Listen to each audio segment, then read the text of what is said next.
ఈ వీడియోలో మనం ముఖ్యంగా మాట్లాడుకోవాల్సింది spacing, number of plants per acre, distance ఎంత అనేది మాట్లాడుకుందాం. నమస్కారం, నా పేరు doctor Srinivasarao Madhavaram, Deccan exotics farm, Sangareddy, Hyderabad.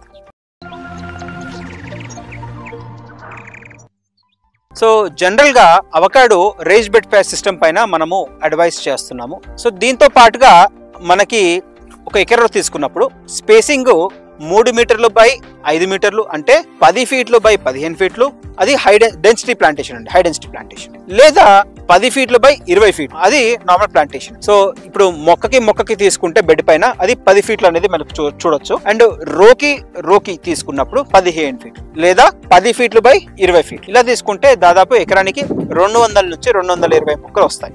దీంతో పాటు మనము టైప్ బి ప్లాంట్స్ అనేది దీంట్లో 10%, అంటే 200 ప్లాంట్స్ లో టైప్ బి అనేది 20 ప్లాంట్స్, 180 ప్లాంట్స్ టైప్ ఏ, అంటే హాస్ గానీ, ల్యాంప్ హాస్ గానీ, పింకర్టన్ గానీ, ఇవి మాత్రం మనం ప్లాంటేషన్ చేసుకోవాలి.